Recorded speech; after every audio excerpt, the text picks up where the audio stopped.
Chapter 14. John Omally pressed his way through Professor Slocum's ever-open French windows.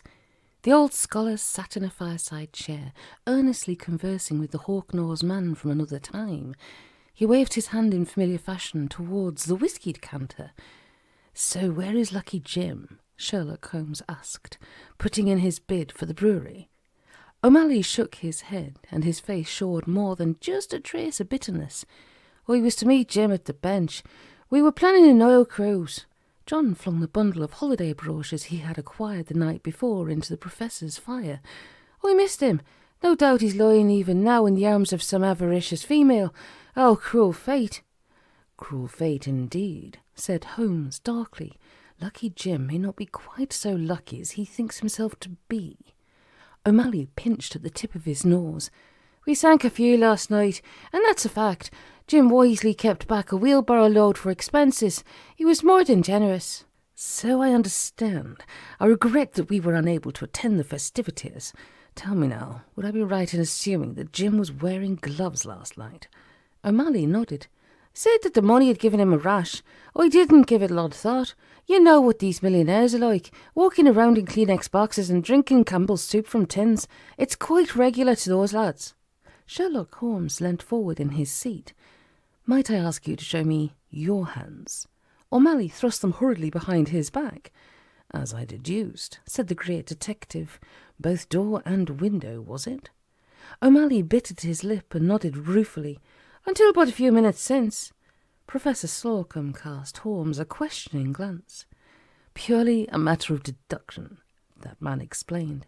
"Let me see if I can set the scene, as it were. Mr. Omally here has seen his dearest friend become a multi-millionaire in the matter of an hour and a half. He helps him transport these riches to the bank, and the two spend the night in revelry, finally returning to their respective abodes. But our friend cannot sleep. He paces the floor. He is assailed with doubts. Will the money change his companion? Will it destroy their long and enduring friendship? Will he turn his back upon him? At last he can stand it no longer. His mind is made up. He will set out at once to his friend's house and knock him up. But this is not to be. He tries to open his door, but it will not move. After many vain attempts to secure his freedom, he tries the window. This proves similarly unrewarding. The glass cannot even be broken." Professor Slocum looked quizzically towards Omally, who was catching flies with his mouth. "Is this true?" he asked. "In most respects. It fair put the fear of the Almighty into me, I can tell you." "We are indeed dealing with mighty forces here," said Sherlock Holmes, springing to his feet. "And now I think that should we wish to entertain any hope of saving your friend, we had best move with some expediency. Let us pray that the trail is not yet cold." Without uttering another word, he whisked on his tweedy jacket and plunged out through the French windows, followed by Professor Slocum. Omally shook his head in total disbelief at it all, tossed back his drink, and followed in hot pursuit. Holmes strode ahead up the sweeping tree-lined drive of the Butts estate and crossed the road towards the Memorial Library. Before Pooley's bench he halted and threw himself to his hands and knees. "Aha," he said, taking up the spent butt of an expensive cigarette. "He's been here," and he walked towards the curb. Omally and the Professor looked at one another. Omally shrugged. Holmes scrutinized the roadway. He entered a roadster here and was driven off at some speed in that direction. "Can you make out the license plate number?" Omally said cynically. Holmes looked at him up and down coldly. "I can tell you that he was helped into the car by a gentleman of foreign extraction who parts his hair on the left side and has his shoes handmade, size 7.5. O'Malley's eyes widened. "Antoine! Bob the bookie chauffeur!" Such was my conclusion. Now, unless you wish to waste more valuable time in fruitless badinage, I would suggest that we make haste. Time is of the essence. "Lead on," said Omally. It's a goodly jog from the Memorial Library to the old quarry, but Holmes led the way without faltering once upon his course. Here and there along the route he dropped once more to his knees and examined the road surface. Each time Omally felt certain that he had lost his way, but each time the detective rose again and pointed the way ahead. At length the three men turned into the old quarry road. Ahead, in the distance, lay the crumpled wreckage which had been Jim Pooley. With a small cry, Omally bounded forward and came to a standstill over the disaster area. "Oh no," said he, sinking to his knees. "Oh no, it wasn't worth this." Sherlock Holmes and the Professor slowly approached, the old man supporting himself upon his stick and wheezing terribly. "Is he—" The words stuck in the Professor's throat. Omally buried his face in his hands. "My true friend," he mumbled, his voice choked by emotion. He slumped back on his knees and stared up at the sky. Tears had formed in his deep blue eyes and fell over his unshaven cheeks. "Why?" he shouted up at the firmament. "Tell me why!" Holmes came forward and, stooping, turned Pooley's right palm upwards. The 18 lines glowed darkly in the otherwise brilliant sunlight. "There is nothing you can do for him now," he said. "No!" Omally elbowed the detective's hand away. "Leave him alone. You're part of this. What the hell is going on here anyway? Why did it happen?"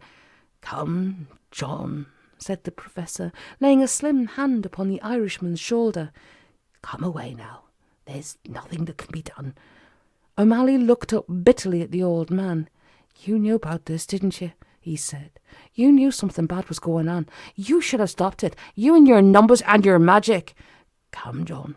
Come, please." Omally rose slowly to his feet and stared down at Pooley's mortal remains. "I will kill the man who did this, Jim," he said slowly and painfully. Professor Slocum pressed his hand once more to John's shoulder and led the stumbling man away. "Oh, well and bloody good," came a voice from the grave, "but who's going to turn my head round for me?" Omally spun about. "Jim, you old—" "Who else would it be? My head, John, if you please. It is most uncomfortable." The lads at the cottage hospital were nothing if not thorough. Spending their days as they did, playing dominoes and hunting the hypodermic, they were more than willing to face up to the challenge of the bloody spectacle Professor Slocum presented them with. Having run a light pen quickly over Pooley's right hand, they pronounced him private patient and went about their tasks with a will. Had not the Professor been a member of the Board of Governors, there seemed little doubt that they would have been a great deal more thorough than they were. Most likely to the extremes of an exploratory operation or two, with the removal of Pooley's tonsils as an encore. As it was, they prodded and poked, applied iodine, took x-rays, forced him to remove his trousers, turned his head to the right, and made him cough. As an afterthought, they inoculated him against tetanus, mumps, whooping cough, and diphtheria. As Dr. Kildare came up on the hospital televideo, they summarily dismissed him with a few kind words, a large bill, and a prescription for interferon no local chemist could ever hope to fill. "See," said Omally, as the 4 men left the hospital, "all this force is not a bone broken." Pooley felt doubtfully at his bruised limbs. "I will not bore you with my opinion of the National Health Service," said he, "nor even waste my time bewailing my lot, as my pleas for sympathy fall forever upon deaf ears." At last, the 4 men entered the Professor's study. A large medicinal gold watch was handed at once to the invalid, who was placed in a heavily cushioned chair. "My thanks," said Jim, pocketing away in his throat. The sun danced in upon the carpet, and the 4 weary men lay slumped in various armchairs, each unwilling to be the first to break the tranquil silence. Pooley's limbs creaked and complained to themselves. With a crackling hand he poured himself another drink. Holmes and the Professor exchanged occasional guarded glances, and the old man appeared at times obsessed with the silver pentacle which hung upon his watch-chain. Omally drummed his fingers soundlessly upon the chair's arm and waited for the storm to break. The silence was rapidly becoming close and oppressive. Finally Jim could stand it no longer. "All right," he said, climbing painfully to his feet. "What is going on? You'll know a lot more of this than me." "I don't," said Omally, "but I'm beginning to have my suspicions." "So what is it?" Pooley turned to the Professor. "I have just miraculously survived an attempt upon my life by a lunatic chauffeur. Such should be the cause for some small rejoicing, surely. If I was dead, Omally here would already be ordering the beer for the wake." Professor Slocum stepped over to his desk and took up the day's copy of the Brentford Mercury. He held the front page towards Jim. "Have you read this?" Pooley perused the encircled article with little interest and less comprehension. "It's about computer lines," said he. It did not go unnoticed by Holmes and the Professor that his right hand slid unobtrusively away into his trouser pocket. "It is much more than that," said the old man. "It is an essential link in a dark chain of events which, unless severed, will inevitably engirdle us all to our ultimate destruction." "Come now," said Jim. "It's just some nonsense about banks and computers. Nothing more, I can assure you." Professor Slocum shook his head. "Sadly, it's a great deal more than that. It is conclusive proof that all my worst fears are founded, and even now the prophecies of the Book of Revelation are coming to pass." "You jest, surely." Professor Slocum shook his head once more. "Believe in what I say," said he. "We are facing the greatest threat mankind has faced since the deluge. We are facing the final conflict, the apocalypse. Even now the curtains are closing." "Nay," said Jim, shaking his head violently and not a little painfully. "Oh, the stuff in that old book is most depressing. Look at me now. I experienced a slight setback, but it was the result of pure spite on Bob's part. Just because I won and he's banged up in hospital a bit scorched. I'm battered but wealthy. The gods are smiling upon me." "No," said Professor Slocum. "Money will not buy you out of this one, especially money which was never intended for your use." Pooley scratched at his head, raising a fine cloud of dust. "You wouldn't care to enlarge a little on this, would you, Professor?" he asked. "You see, such news catches me at rather an inopportune moment. John and I are planning a bit of a holiday. Armageddon might interfere with our travellers' checks." Professor Slocum shook his head once more. Jim was beginning to find the habit mildly annoying. He had millions of pounds knocking about in the bank and was now really looking forward to spending them before they caught the moth. "Do you really believe yourself to be one favoured of the gods?" Jim nodded noisily. "At this time, definitely yes." "All right then. I will make this short, but by no means sweet.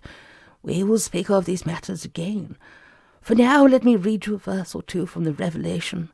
Possibly it will convince you, and possibly not." "Definitely not," thought Jim Pooley. The Professor took himself over to his desk, where he sat before the large and outspread family Bible. "I will spare you the preliminaries, as it's obvious that you consider your time valuable. I will simply give you the relevant part and allow you to muse on it." "Thanks," said Jim, doubtfully. "Revelation chapter 13, said Professor Slocum. "This speaks of the beast that has risen from the earth. We will address our attention to verses 16, 17, and 18. He spoke the final number with a deadly intensity. "Go then." The Professor adjusted his ivory pince-nez and read aloud from the open book. 16. "And he causeth all, both small and great, rich and poor, free and bond, to receive a mark on their right hand or in their foreheads. 17. And that no man might buy or sell, save that he had the mark or the name of the beast or the number of his name. 18. Here is wisdom. Let he that hath understanding count the number of the beast, for it is the number of a man, and his number is 666. The Professor gently closed the holy book and looked up towards Jim Pooley. The millionaire sat bolt upright in his chair. His eyes were unblinking and stared ever downward towards the open palm of his right hand, where the computer barcode was indelibly printed. 8 computer lines, 3 rows of 6, the number of a man, 666. 666. The number of the beast. Things were suddenly beginning to sink in. "Oh dear," said John Omally, who was not a man unacquainted with the Scriptures. "Why did I just know you were going to choose those very verses to be today's text?"